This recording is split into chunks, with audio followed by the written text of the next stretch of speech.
So you invoke the blessings of the divine on both of us because two are involved here. What kind of relationship exists within them, as the professor said, actually, the divine relationship, the sacred relationship.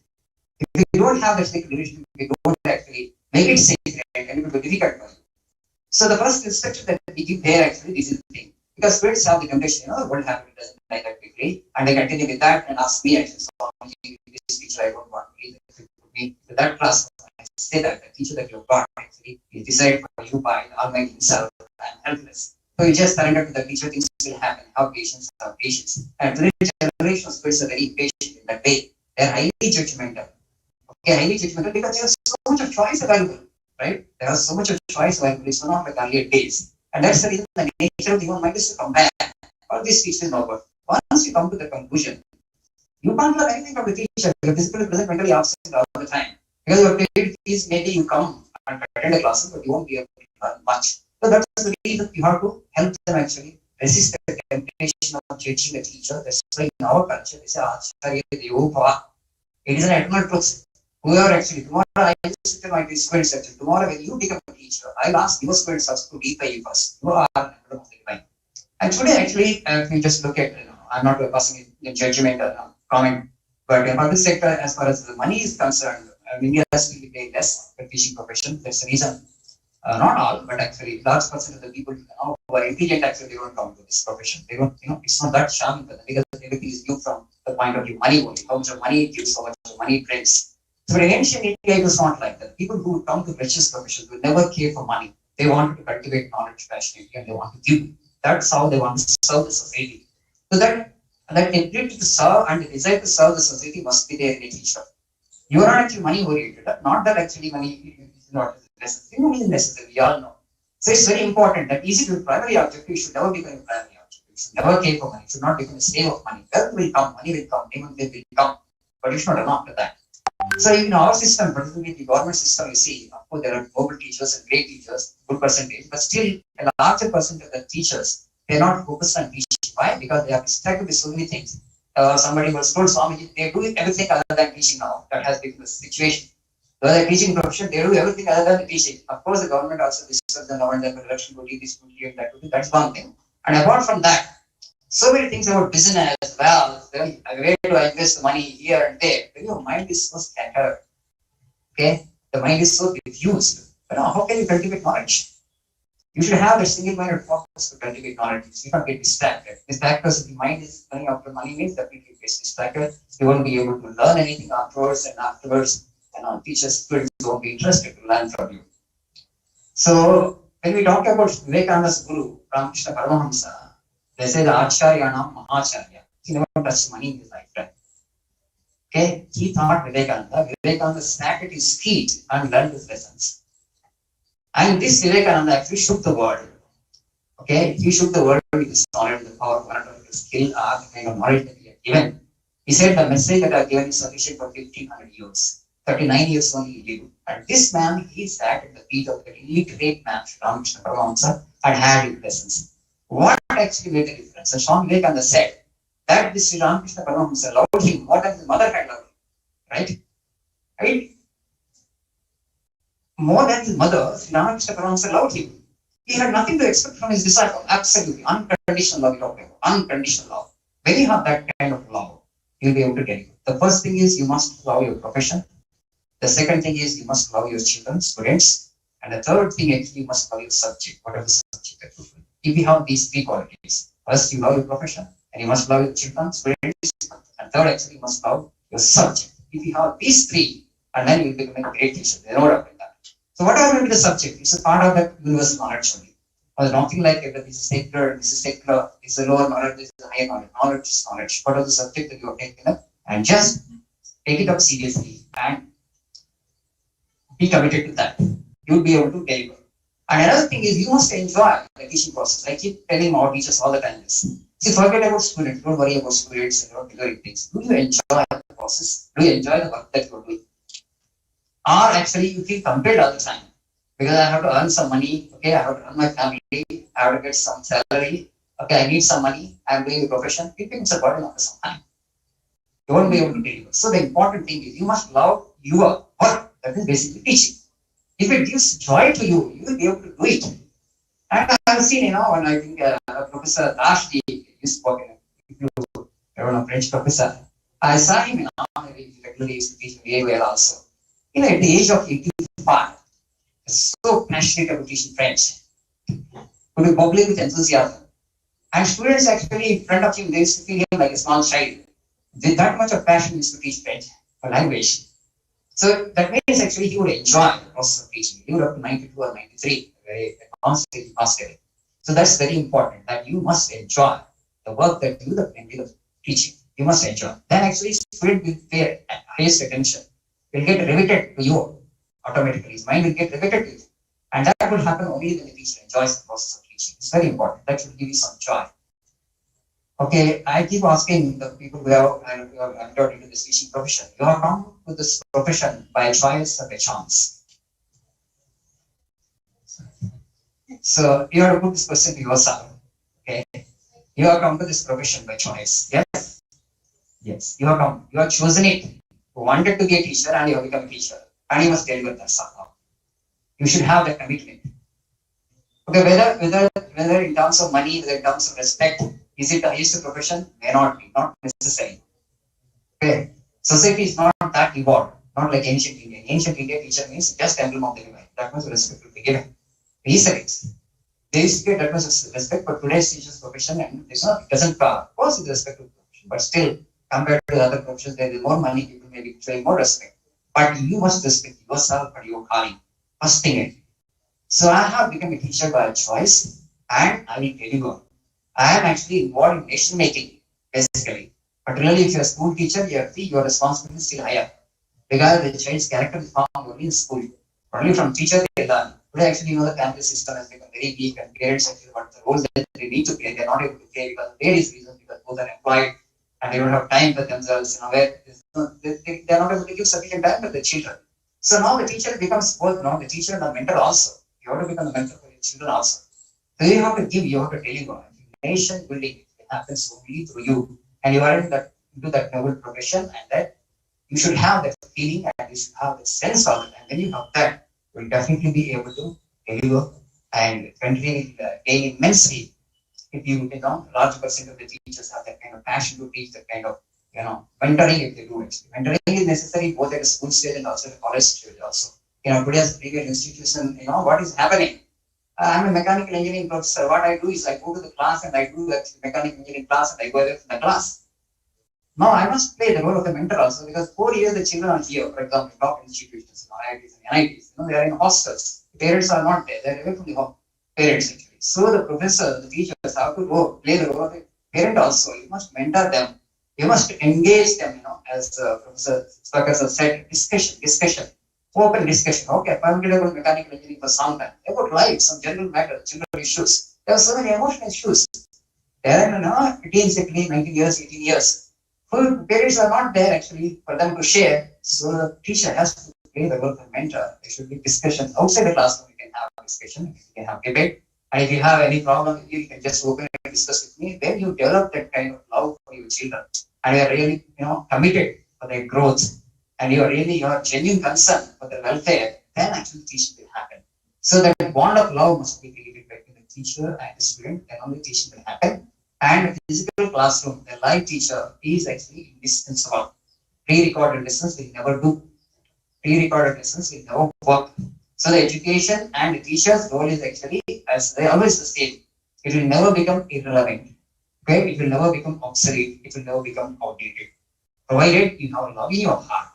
See, yesterday I was in good mood. Okay, fine. So I enjoyed the class. Today I'm not in good mood because something happened in my home. I come to the class and I sit in the classroom very dull. Okay, because something happened, negative happened in my family. I'm not in good mood. The teacher asked, "So what happened to you? Why are you not happy today? You don't sit with the joy today." And that much of concern, if the concern is sufficient, that love, that actually creates miracles. I've seen in a very conventional language also, those teachers who could give some love to the children, students, because most of them are coming from very weak and underprivileged sections of the society. They have good learn, only for the city bred, born and bred. A lot of people they don't need, right?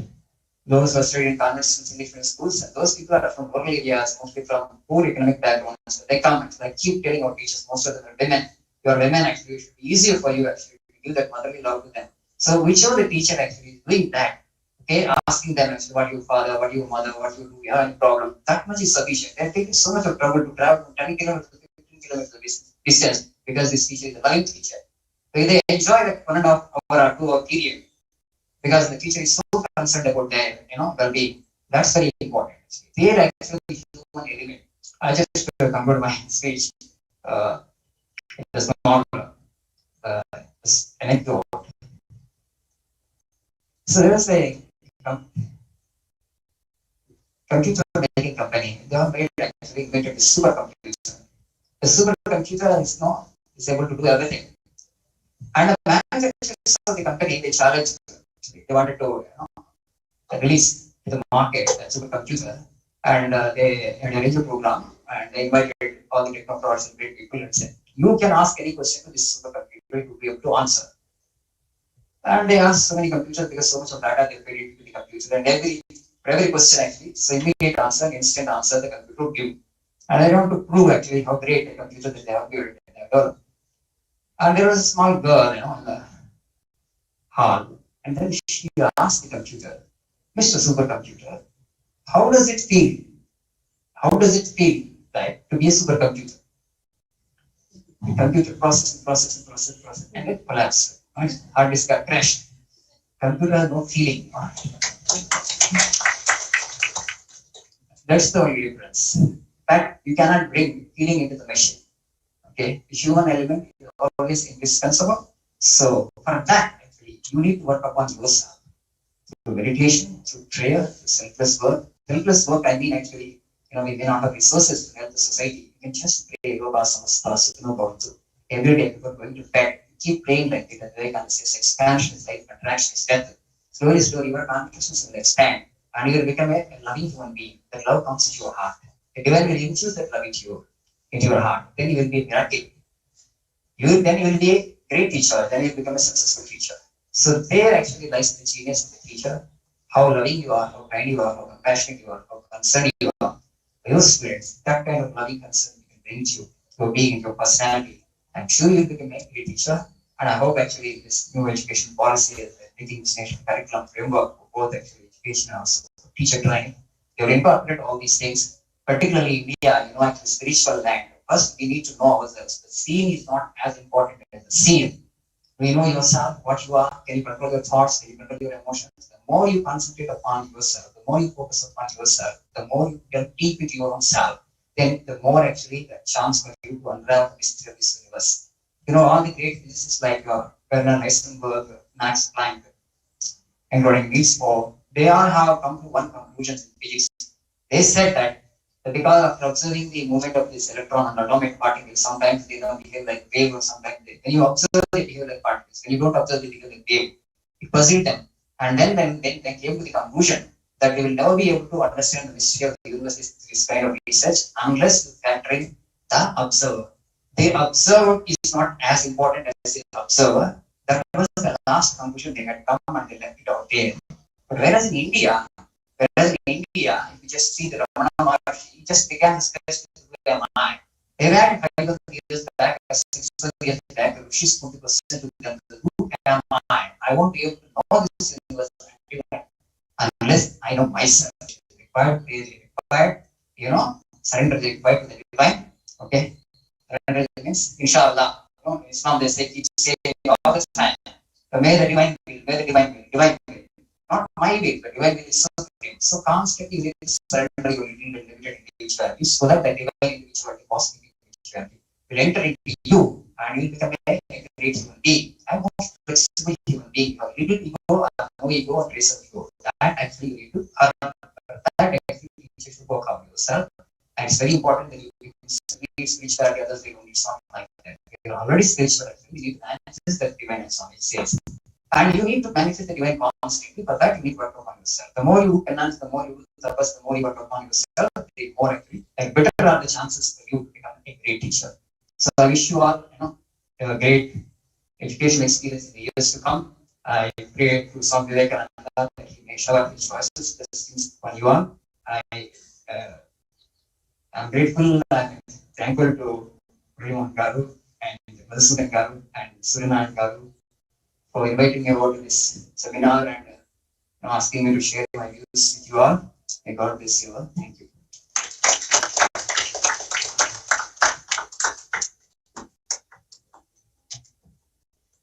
Thank you very much, sir, for inviting us by saying we need to get educated for serving a nation.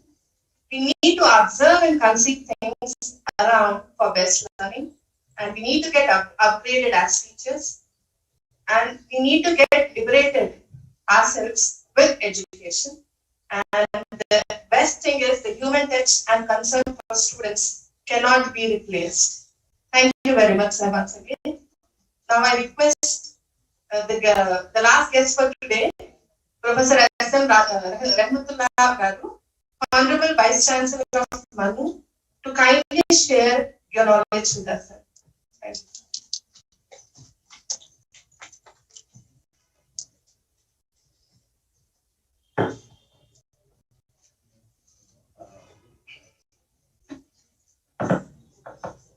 Honorable President of the session, Professor Sudhakar,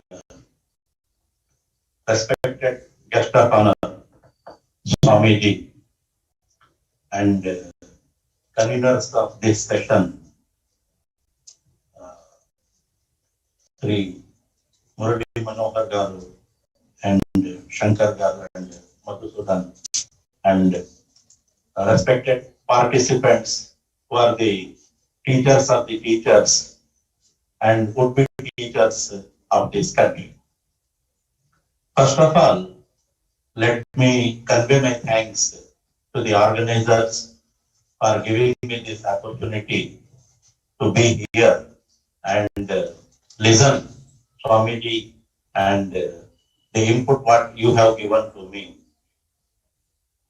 At the outset, let me say, while beginning the session, it was said that it is a concluding session. It is rightly said. But at the same time, I want to say that though it is a concluding session, it is the beginning session for the mission for which we are all here. If that thing we get from here, I think it will serve the purpose. Secondly, one more thing has been said at the beginning. It was said that individuals cannot do. It was rightly said, and at the same time, it was said that collectively we can do. But here also, I would like to say that if commitment will be there among the individuals, then only collectively we can do wonders.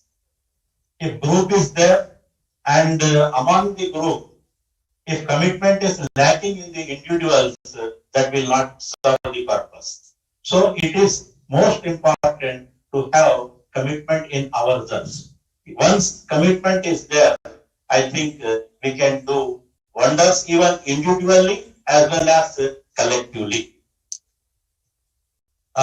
Professor Sudhakar Garu has rightly said in his address that nowadays this corporate sector is dominating the education system and trying to swallow the government system of education. I too agree with that statement. But the question is, who are responsible for it? I think the answer lies in the address of Professor Sudhakar Saab as well as Swamiji. They have said that the divine relationship is required in the teacher and the students. Once it was there when we were students, but nowadays it is lacking. Secondly, Swamiji has rightly said that teachers are doing everything except teaching. So that, rumor we may call or impression has evolved. So who has given scope for this impression to get evolved? it is we. So it is time that we should think over it and we have to correct it.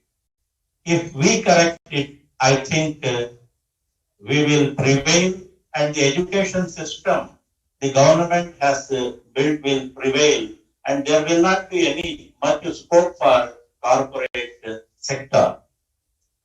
Swamiji has rightly asked a question to all of us, including myself, that we are teachers. We are teachers by choice or by chance. Here I would like to say, if we are teachers even by chance also, the opportunity lies still with our hands. If once we will get commitment towards our profession, even though we are teachers by choice, we can do justice and do wonders for the great service of this great Mother India. In this context, what the experience has taught me during the past several years is that a good teacher is one who is always a student of his subject. If we are going on studying our subject, Swamiji has also highlighted this aspect.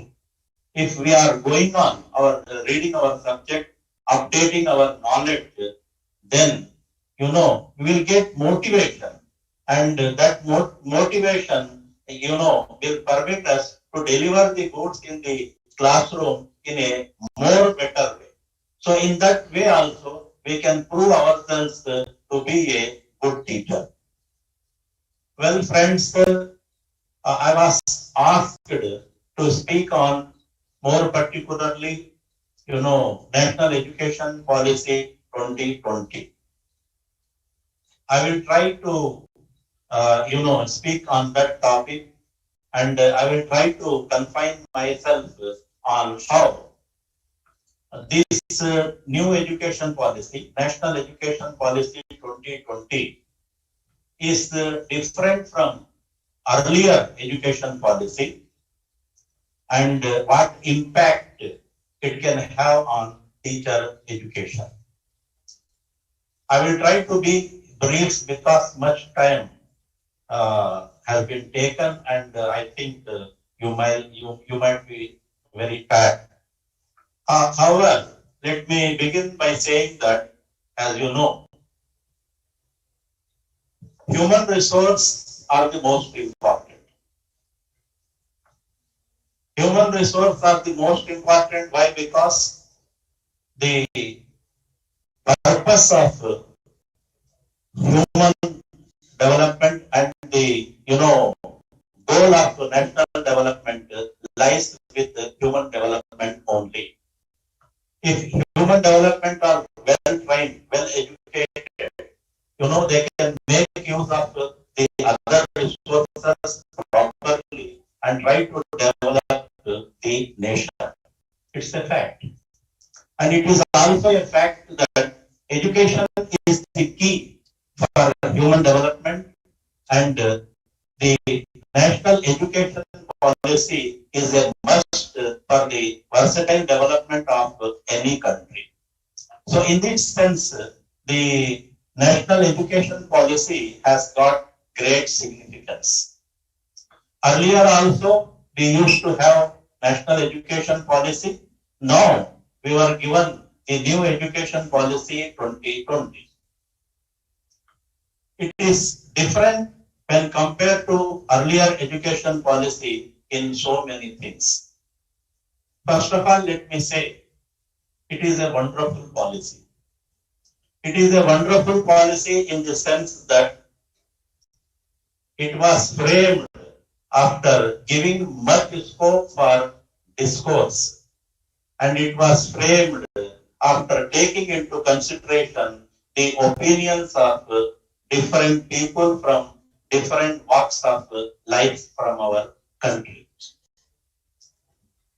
So in that sense, it's a wonderful policy. Secondly, it is a very comprehensive policy. It is very comprehensive in the sense that it attempts at revamping the focus, the objects, the structure, and the system of entire governance of the education, starting from school education to university education. And it is a remarkable policy. It is a remarkable policy in the sense that it got benefited by the past. It has foreseen the future, and it is past, present, as well as future-oriented policy. And the intention is to make India a Vishwa Guru. Finally, it's a revolutionary policy. Revolutionary in the policy in the sense that it is different in so many ways when compared to earlier education policy. So how it is different when compared to earlier education policy? Let me submit few things before you.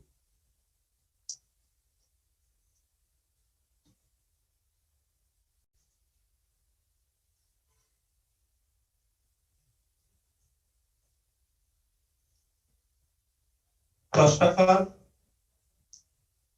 there is a shift in it from non-mother tongue to mother tongue as medium of instruction up to class 5th and preferably till class 8th and beyond. It is not that earlier we were not having the schools of mother tongue, which were teaching in mother tongue.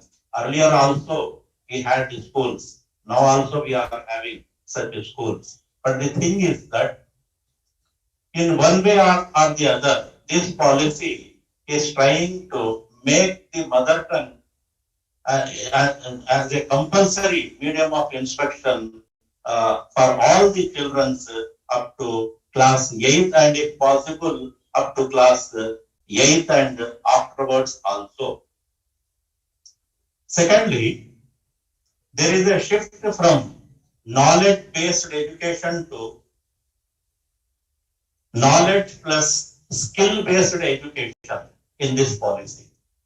Earlier, the focus was on to get maximum knowledge of the subject. In this policy, the focus is, in addition to getting the knowledge of the subject, the attempt is to have focus on skills also. So this is a wonderful idea so that the future citizens can have their own employment opportunities. Thirdly, there is a shift in assessment of the students in schools from memorization methods to competency judgment methods. So much focus has been given on this aspect. Here, the responsibility lies on us being the teachers.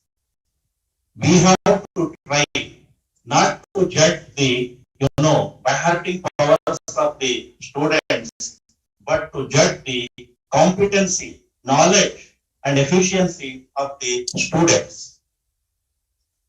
Next is, there is a shift from having only essential core contents in textbooks of school education to have supplementary local contents also.